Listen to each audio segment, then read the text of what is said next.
Basically, to make sure that I add my effort into the effort of my colleagues in the movement who are pushing for a better and more hopeful South Sudan. The status quo, or the state of affairs currently in the country, it's shameful to say the least. The country has totally lost direction. There's no vision and goals that are set for the leadership to take the country into. As being person from Warab State, from Barakazal region, where people perceive the leadership is from and where the president is from, I have walked there in many of those states.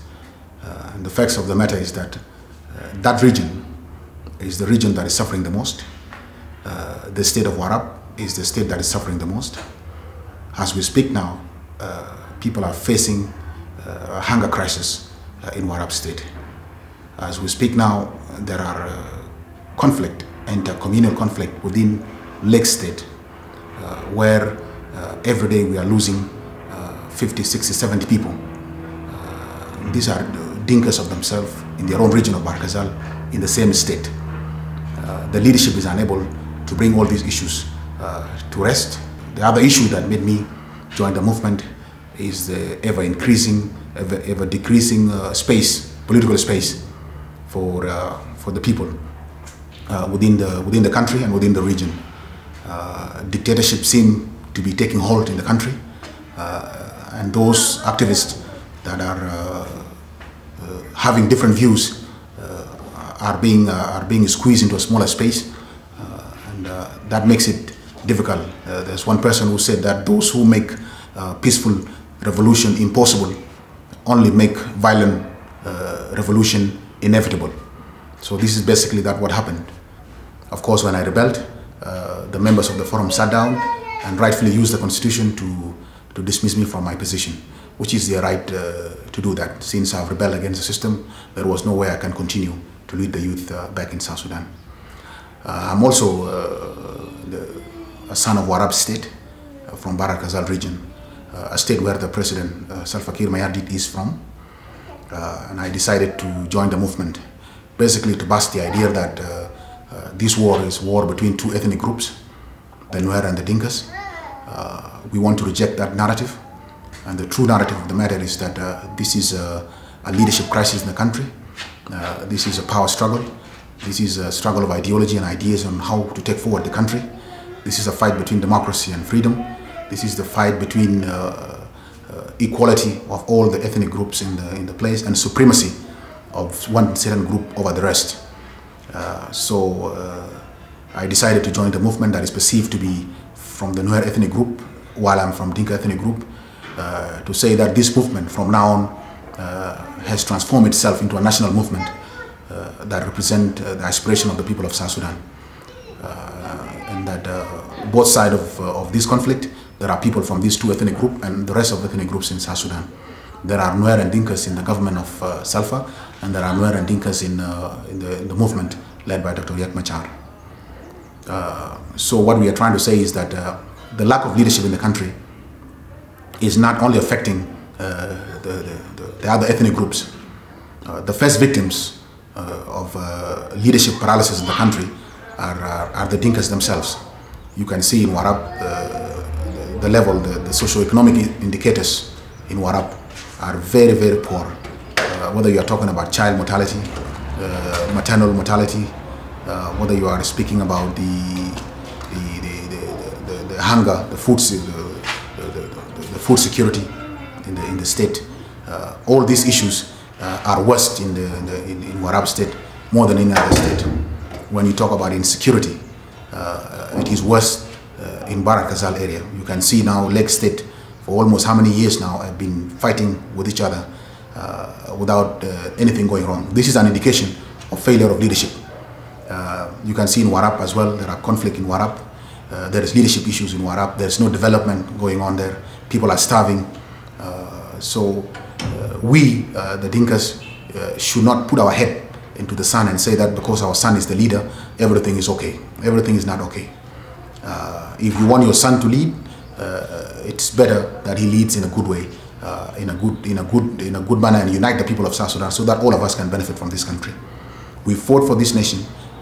We got rid of people that were dominating us, that were oppressing us, were indoctrinating us, not only for another ethnic group like Dinka to come and replace what the Arab used to do to the rest of people. That's not what our forefathers and fathers died for. They died so that we have equality, that no human being should be better than the other, and no tribe should be better than the other, that all of us should be equal and share stakeholders, so that we use our diversity as a tool to unite ourselves and strengthen and build a prosperous nation, rather than using ethnicity to kill ourselves. So I have joined this movement because I know Dr. Machar is visionary and is committed to national agenda, and that is he wants to fix the ills of the country and move the nation forward. There are people who say that President Salva is an elected president, and that is right. In 2010 he was elected overwhelmingly by the people of South Sudan. But that is not the end of democracy. Democracy is when you are given the mandate, that you need to protect that mandate and follow the constitution. The events of 2013 did shake the foundation of his legitimacy that was given to him in 2010. The targeting of the Nuer civilians, the transformation of what was a political discourse within the party into a military confrontation that has now engulfed the country. These are things that have dented his credentials as an elected president. The final straw for me personally was when he decided that 2015 there was not going to be any elections. Our mandate and the contract of the people of South Sudan with President Salva was for 5 years, from 2010 to 2015. After that, the people of South Sudan deserve the right to go back to the polls and decide their future leader. But we are denied that, and a rubber stamp assembly decided to amend the constitution to give themselves 3 more years, which we thought that was not what we said from beginning in 2010. And the excuse of the fact that there is war in the country, that we cannot conduct elections, to me it flies over the truth, because there are many other countries that conduct elections with a bit of insecurity in the country. If the government is giving the security briefing every week in the cabinet meetings, where they are saying that they control almost 95% of the country, and only 5% of the country is where the rebels are, then that statistics should be used to allow the country to go into elections so that they can choose their leaders. So as far as I'm concerned, the elected president narrative has ended. The legitimate president narrative has ended. And the only way the people of South Sudan can move forward is to sign a comprehensive peace that is just and lasting and sustainable, so that we can move back into our country and try to turn back what is now a civil war, into a political discourse, so that we can continue to solve our problems within the country in South Sudan. Anything short than that is going to disintegrate the country into pieces. Now they are saying that there is a movement army and the government army, but in our view, it is just accumulation of militias. The army that is being commanded currently by General Paul Malong is basically a Dinka Barkazal militia. Then there is a Shuluk militia. Then there is a Bari militia. Then there is a Zande militia, the Arab boys. Then there is a Murle militia by Yao Yao. So the country is made up of militias, different armed groups that are not national in nature. Only if we bring all these stakeholders together can we be able to start afresh and build a national army, build national institution from afresh, based on concrete foundations of national international standards, so that we avoid the path that we have taken. The path we have taken can end us in examples of countries like Somalia if we continue in the same path. Government realizing that they have lost the interest of the people, that the mandate they were given in 2010 was misused, and that the promises they made in 2010 were never fulfilled, and the people of South Sudan were going to turn to alternatives. The government decided to use the divide and rule method to cling on to power. And that was to incite the Dinka majority that this leadership belonged to you as Dinka, and other ethnic group wants to snatch it from your hands. Therefore, you must rally behind the government to make sure that we protect our leadership as Dinka. That was the only card left to them, because the card of service delivery was zero. The card of economic management was zero. The card of security sector management, the reforms, the diplomatic pushes around the world. We were isolated ever and ever. Our economy was collapsing. Food security was becoming an issue. Insecurity within the different ethnic group. The government was losing control of the country. So the only way they can stick to power and increase their mandate is to incite conflict based on ethnic. And they have succeeded in doing that. All the Dinkas now, even those who believe 100% that Comrade Salva and the administration are not doing so well for the people of South Sudan, are now standing with Comrade Salva and the government, because they believe this is a Dinka government and we must stand behind it.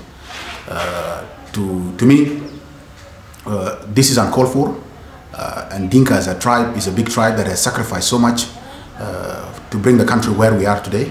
Like any other ethnic group, we should not be reduced to this level of it, because if we want to have the leadership of the country, we can have it in the right way. We can put forward a son and a group of people that can do the right thing by the people of South Sudan, and they can be voted in. So this is why they managed to divide the people. That led to the rampant killing of the Nuer ethnic group, and the Nuer ethnic group decided to in their self-defense, to run into the bush and form a movement. So the future of the country and the unity of the country is in the hands of the leadership in Juba, and those of the Dinka tribes that have been mobilized by the government to defend it and to increase its mandate. It's up to them whether they want this country to be in groups, each nation on its own, each tribe on its own, or we will forge a united South Sudan that is prosperous, that is free, with equal citizenship. This is up to them. This is up to them, and I'm appealing to them that their sons are better used in development war that is coming next. Their sons should be collected to go to schools to study, so that their energy and their brain is used. Now, in Barat Kazal, producing a generation of angry youth who have been incited against other ethnic groups. We are building a country where when they grow up, they will think that their enemy is, for example, Nuer, when contrary is the truth. When the closest friend of Dinka, going way back thousands of years, has been Nuer. In fact, we trace ourselves to one man in our history. We are brothers and sisters. The intermarriages between the Dinka and the Nuer is amazing. Somebody did a research about it and said that over 40% of Dinkas have Nuer blood in them, and over 40% of Nuer has the Dinka blood in them. So why are we allowing the communities that are so close to each other be ripped apart because of a power struggle, when we have the ballot boxes that can be used to determine who leads? And we South Sudanese, if we choose the wrong leader, we all suffer. All of us, the 64 tribes. If we choose a good leadership, we all benefit, all of us. It's not about this ethnicity. So I'm appealing to my community in Warab, in Awil, in Lake State, in Wau, Western Barkazal State, that the best way to go forward is to let the government know that peaceful settlement is the best way to go, and reconciliation must start immediately, so that this seed of hatred that have been planted can be squashed, can be nipped in the bud when it is still very small, so that it doesn't spread to the extent where we are unable to reconcile later on, and we have a country that disintegrates. Just like countries can be born, like we were born in 2011, countries can also die. So this country can also go out of the map. It was not in the map before 2011. And through sacrifices, 50 years of bloodshed, we put it in the international map. But through our divisions and our hatred that we are planting now, we can destroy it again. You should not be surprised in few years that there is no country called South Sudan. the neighboring countries can take chunk of it, Sudan can take part of it, Uganda take part of it, Kenya and Ethiopia and so forth. And we end up with no country. So the issues of reconciliation has to be taken very seriously. And if people divide themselves, they should not divide themselves on ethnic group. They should divide themselves based on ideology and what they believe in is the right leadership. And that's why I have left my community and I have joined a movement that is led by somebody from another ethnic group, because I believe in what he's saying. I believe in his ideas. I believe in where he wants to take the country. I believe in where Dr. Machar wants South Sudan to be. And I have believed before in how he has contributed to make sure South Sudan is where it is today. So this is what I encourage the youth of South Sudan. Don't stick with the government because the government is led by somebody from your tribe. No. You look into what the government is doing exactly for you as the people of South Sudan. Is he uniting you? Is he delivering services to you? Is he doing the right thing by you and by the nation, by the constitution? Or is he doing the opposite? And this is how the youth of South Sudan should be able to approach politics of the country. And so my community of Warab, who feels that I may have betrayed them, this is not an ethnic conflict. This narrative is wrong. It may have started in the first few months, but all of us should work to make sure that this thing is taken back to the path of political discourse instead of ethnic conflict. Government, the supporters of the government have weighed down very heavily on Dr. Machar, the chairman of the movement, for the incident of 1991. The incident of 1991, firstly, was just being used as a way to mobilize our community, the Dinka, behind Comrade Selfa and the government for the failures they have done over the last 5 years or 10 years in power. There was no point for 1991 to be brought up again and again, and it was brought up in a way that is partial.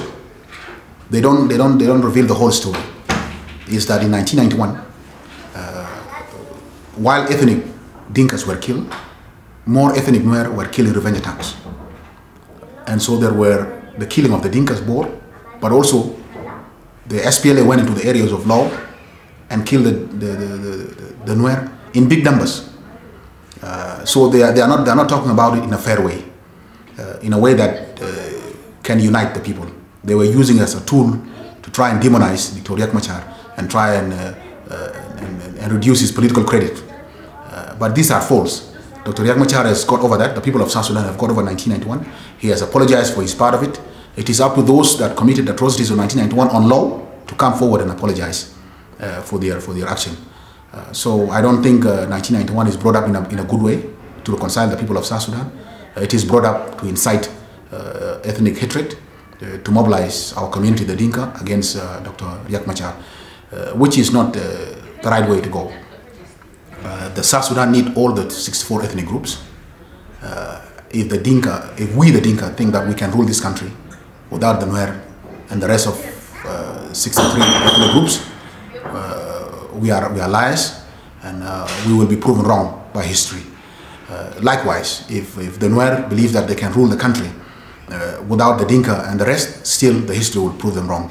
The only way is that we are stuck with each other. There are 64 tribes. We are in one geographical place. We have been together in history. We fought together bitterly for our independence, and our future is intertwined. So we must coexist, and we must respect ourselves. We must be equal citizens. Anybody from any tribe must be allowed to aspire for any position in the country, regardless of which ethnic group they come from. This is the South Sudan we believe in, and this is the South Sudan we've been advocating for. As an activist in South Sudan for the last 10 years, I have been advocating and organizing people from the grassroots for this aspiration and this visionary direction for the country. The country has been looted, under the leadership of Comrade Selfa. And of course, you cannot blame everybody. You always have to blame the leadership of the country. The resources of the country are put under one person, and that is the President of the Republic, to make sure that they are utilized for the better of the country. If anything goes wrong with them, the blame goes to the driver of the vehicle, and that is Comrade Selfa. And what we have realized over the last 10 years of his leadership is that he fights corruption in a partial manner, and that the people he targets are people that he believes are a political threat to him, rather than those who have actually committed corruption. Because you have seen how before the crisis he targeted those people like the former cabinet minister Dinka and the former minister of finance Kosti Manibe were targeted for engaging in corrupt deals. The question that begs to be asked is that when did Comrade Dinka started the issue of corruption? He has been a minister from 2005. Did he start corruption in 2013, 8 years later, after he decided very clearly that they are going to challenge Comrade Salfa for chairmanship? Kosti Manibe, when did he start with corruption? Paganamo, when did he start to misuse the money of SPLM? Did he start using the money for SPLM in 2005? Or did he start using the money in 2013 when he said that he's going to contest against Comrade Salfa? So Comrade Salfa is not serious about fighting corruption. In fact, he's encouraging corruption in the country. The only people he's willing to fight are the people that are a threat to him politically, not the people who are looting the country. So this idea that the so-called G10 or the members of the movement in the SPLM-IO are people that looted the country and then ran away is not the truth of the matter. We know that those who loot the country are still surrounding Comrade Salfa as we speak today, and that he's not serious about corruption. These are the things that we want to correct. We want to make sure that whether you are a brother of Comrade Salfa or an enemy of Comrade Salfa, if you commit corruption, if you don't differentiate between public money and your private money, you must pay through the constitution, through the law. The law must deal with you. But what we have now under the current leadership over the last 10 years is that if you sing very good song to Comrade Salfa, it doesn't matter how much you loot, you are okay in the country. As soon as you say that things are not going in the right direction and that you want to change, then you are the corrupt one. Shifter. For me, for example, I was a youth leader in the country, and I was standing with him before the end of his term, for 5 years term. I was good. And as soon as I said that things are not going right and we need a change, my life became under threat in Juba. When I joined the movement, I am now the bad person that has betrayed the Dinka and I've left this community and so forth. So the issue of corruption is deep-rooted in this administration, and it has to be eradicated. And the people of South Sudan, especially the youth, need to know that what is being looted is their future. What is being mortgaged out is their future. They need to rise up above, they need to transcend their ethnic mindset and rise up and see themselves as South Sudanese who want to take charge of their country and their future. So currently in the country, the Juba regime is using our God-given resources, the oil, that should have been used to develop the country, that should have been used to improve services to the people, the healthcare, to reduce the maternal mortality and child mortality rates in the country, to increase our literacy rates in the country, to develop our infrastructure for the future of the country. Now they are being used to arm themselves as if they are fighting other people, but they are using those guns to kill their own voters. So the government is arming itself, using the money that should have been used to feed the people and to develop the people, to kill the people that brought it in power. How else can you lose legitimacy than that? And so they are also using these resources, these small resources that we should use to better our lives, to buy mercenaries, like the inclusion of UPDF from Uganda into the conflict. These are mercenaries that are very expensive. This money could have been used to improve the infrastructure of the SPLA, to improve the salaries of the SPLA, to help the families of the wounded, the families of martyrs who have fallen in the war, both the war of liberation and the current war. Their families now are suffering, while the Ugandan forces are being paid a ridiculous amount of money. Uganda as a state is being paid a lot of money to make sure these mercenaries protect this government from its own voters. This is moral bankruptcy in its highest order. And so this situation needs to be reversed. The sovereignty that the government is supposed to be protecting, it is the government that is supposed to protect our territorial integrity that is destroying our sovereignty now by bringing in other forces, by allowing our borders to be infiltrated, by allowing even our economic policies to be hijacked by the region. So we are not an independent country. We are independent by name, but in reality, the current regime has mortgaged our sovereignty. And when we voted them in 2010, we voted them in for them to protect us, develop us, and to protect our sovereignty as a nation. They have totally failed in that. So there was no way somebody like me can continue to support such a regime, but to call for its removal. Of course, I would have preferred to remove it democratically, but 2015 has proven that the regime was not ready for a democratic exercise. The regime was not ready to give political space for those who are saying no. And all of us know that in South Sudan, those who speak against the government, we know what happens to them. So as a young man, I was left with no option but to join the armed revolution to bring about the change in the country. And so the government has turned against everything we fought for in our liberation. 21 years of war and beyond that in Nyanyawan. We fought for concrete objectives. The government, after achieving the independence, has turned on those objectives. For example, the freedom of speech, expression, and association. It has reached a point now where the journalists, people are cracking down on journalists. They are cracking down on free speech. They are cracking down on free association. People are being monitored. We have turned into a police state. This was one of the cornerstones of things we fought for against the Khartoum regime, and we got our independence. Now the government is the one infiltrating the same things that we fought against. Number two, we fought for equality. In Sudan, they used to say that certain people from certain ethnic group or certain religious background cannot rule the country. We said no, that human beings are equal. Nobody is better than the other, and no ethnic group is better than any other ethnic groups. We are equal. Now, the government believes that there are certain ethnic groups that are not fit to rule the country. This is against what we fought for. Okay, we fought for democratic freedom. We didn't want these issues of taking power by force or clinging on to power by force and using security and turn the country into a police state. These are the issues we said we didn't want. But now the Juba government, the SPLM that fought and got the independence, has been hijacked by people that have the same ideas that we fought against. And now they are implementing the same ideas on the people of South Sudan. The question is, how do we expect us to accept this?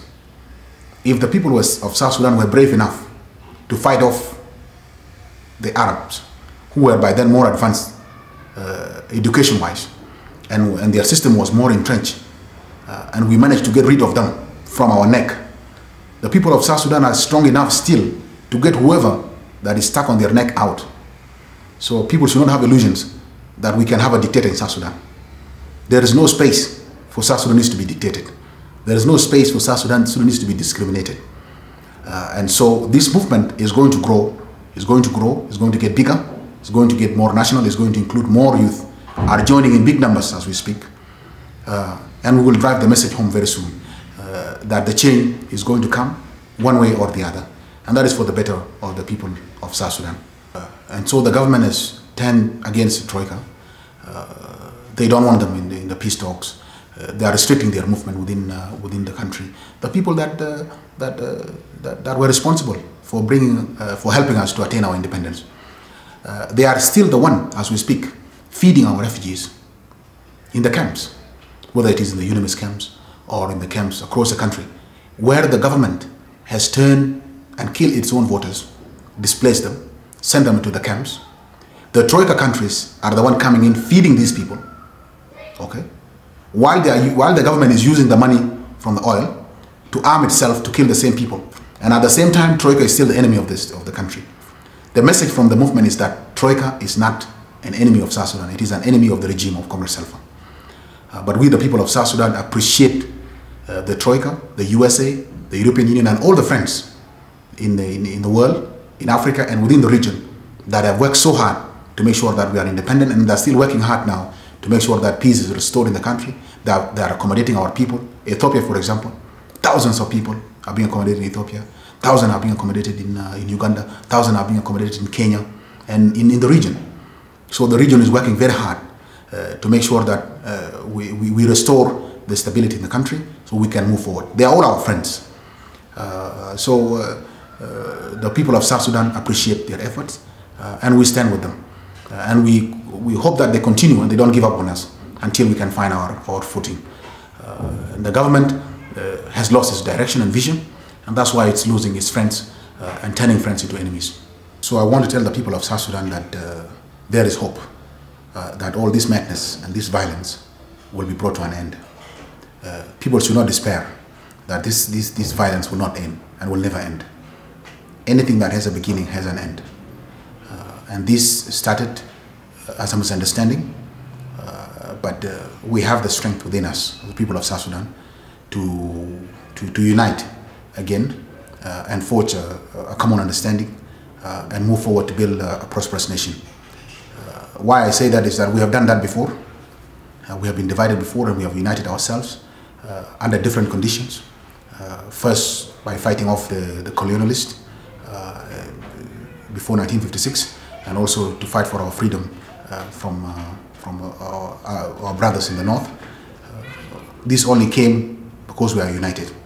So I still believe that even with all this damage to the fabric, social fabric of the country, we can still come together and this war can be ended, and we can forge a peaceful and united democratic South Sudan. I decided to fight this government because there was no any other possible way of dealing with the government. The government has closed down the political space in the country for those that want to push for change in a peaceful manner. So the country has lost direction, the country has lost vision, the country has become too corrupt, the country has become too divided, the government has lost the mandate, the legitimacy. The government went against its mandate of protecting the people to killing the people. The government has gone against its mandate of protecting our territorial integrity to compromising it. The government has gone against its mandate of having good diplomatic relations with the countries that are our friends and have helped us to turning them into #1 enemies.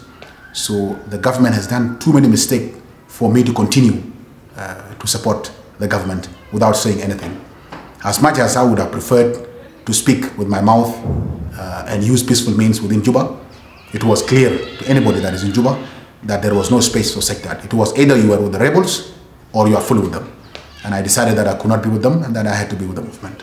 It's obvious now there was no coup on 15th of December 2013.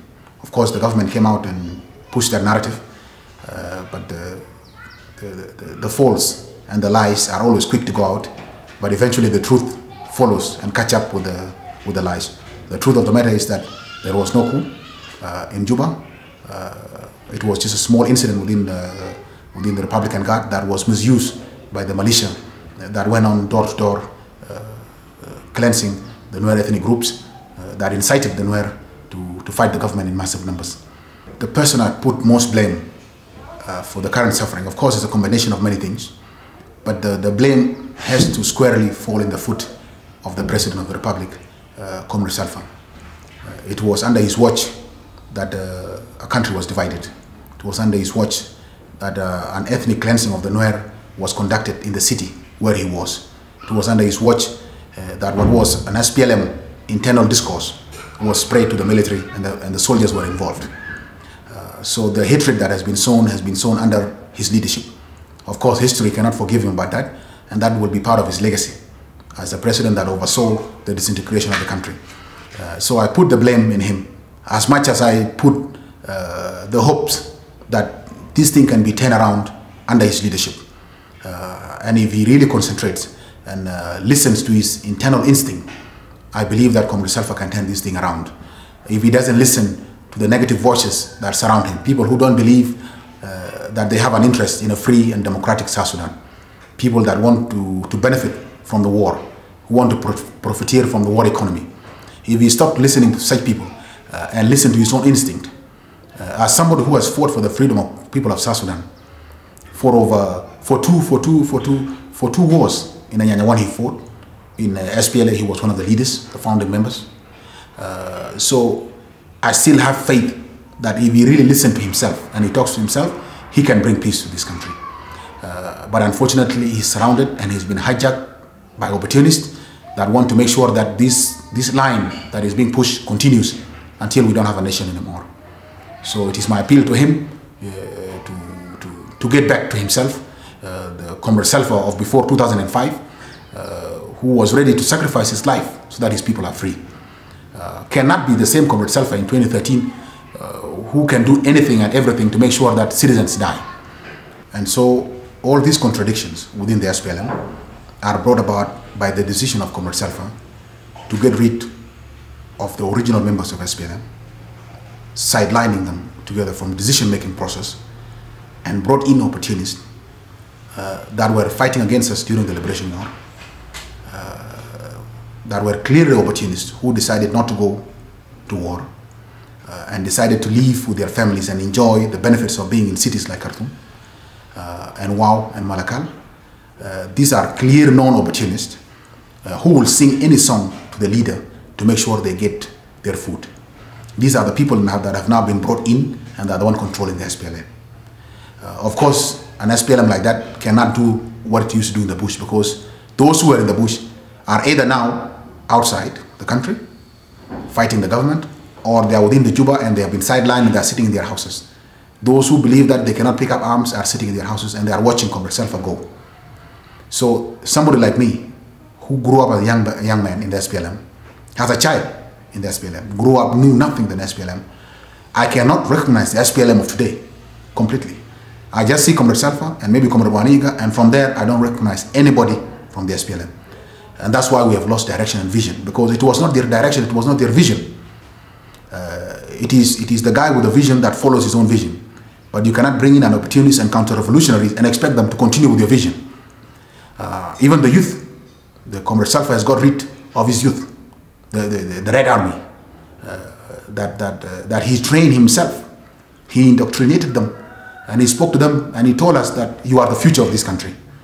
When we came inside, he got rid of his own children, and then he allowed the youth that don't know him very well to be the one working for him currently. Of course, they are going to push him in the wrong direction, and his legacy is going to be destroyed. That is our fear. And for us who have seen Comrade Selfa in the trenches during the war, feel heartache seeing that his legacy is going to be spoiled. And that's why people like us tried their best to stay in the government as long as possible, to make sure that we change things from inside, to make sure that his legacy of 40 years is not thrown away by one action. But it looked like Comrade Selfa was very determined to bring in the newcomers and push away the original members of SPLM. So under Comrade Selfa, the SPLM has been hijacked. The political leaders of the SPLM that came together with him in the bush were sidelined at the expense of those who are the yes men, the new yes men, who have learned the art of how to suck up to a leader. Of course, you sidelined the leaders because they were vocal enough to tell him that we are moving away from direction, Comrade Selfa, let's go in the right direction. They were put aside. The same thing also happened in the armed forces.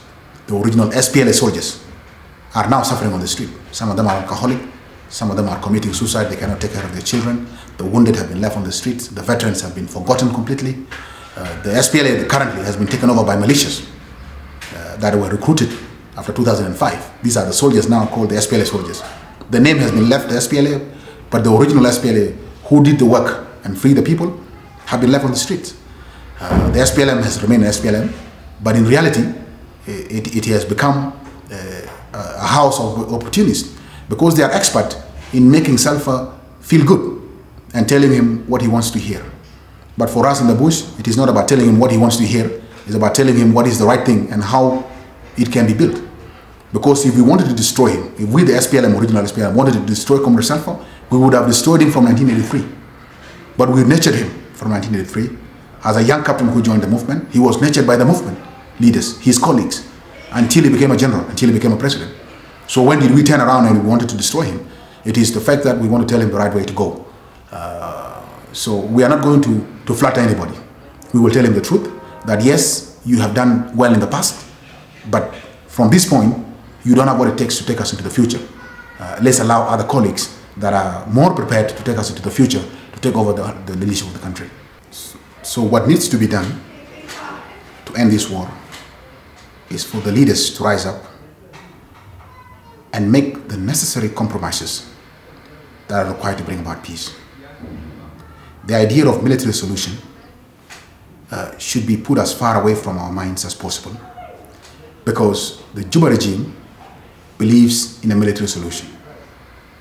The question that I ask to that is, if you cannot defeat David Yawyao, who is a theology student from one of the smallest ethnic groups, the Murle, if you could not defeat him for years, since 2010, until you sign a peace agreement with him in Addis, how do you expect to defeat Dr. Riek Machar, a decorated general, a PhD holder, from the second largest ethnic group that are fighting with so much anger because of the massacre that was committed against them in 2013?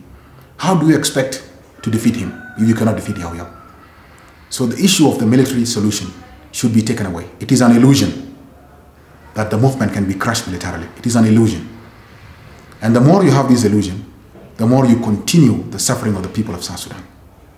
The best way is to have a just and sustainable peace. Make the necessary compromises, the necessary reforms that are required to allow the country to go into a free and fair polls, free and fair ballot boxes. It is up to the government to make the compromises necessary to end the bullets and open the ballot boxes.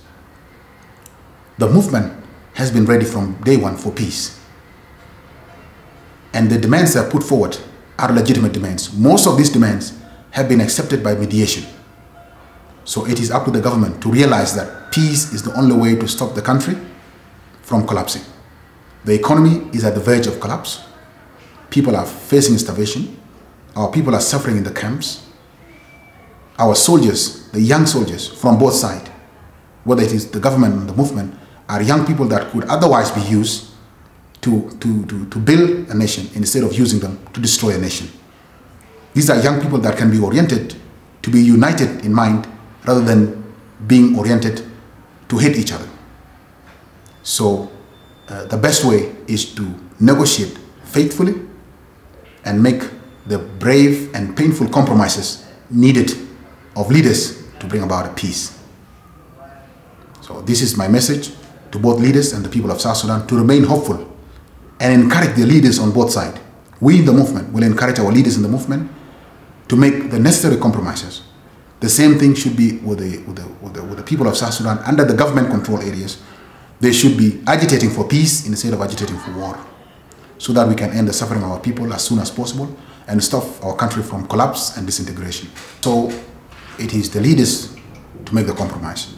But at the same time, we must know that it is the people of South Sudan themselves that can bring about a sustainable peace.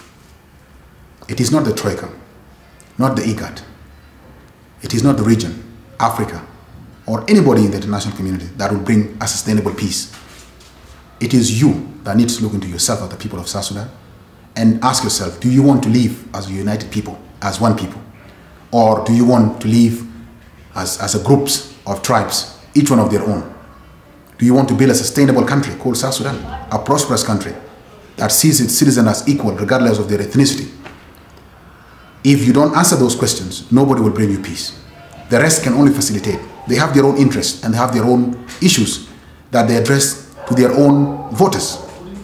It is we, the people of South Sudan. It is us, the voters of these leaders. Together, we can work to bring about peace.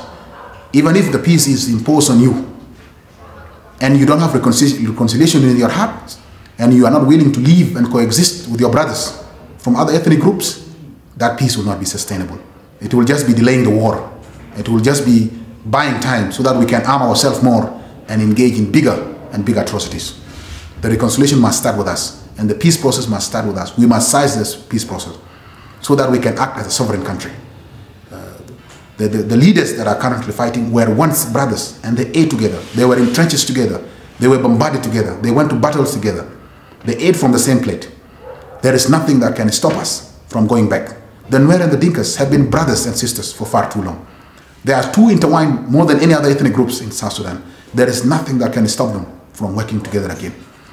So let's be hopeful that this tragic situation in our country can be ended and be ended soon. And that responsibility is on us as South Sudanese, not anybody else. I've joined the leadership of Dr. Riek Machar I don't see him as a Nuer leader or a leader from any ethnic group, but I see him as a national leader that have had a clear vision for the independence of our country. And he's now developing new ideas about how to take this independent country into a prosperous nation. And these are the reasons I've decided to be under his leadership and under his guidance as we proceed to unite our people and to build a prosperous country.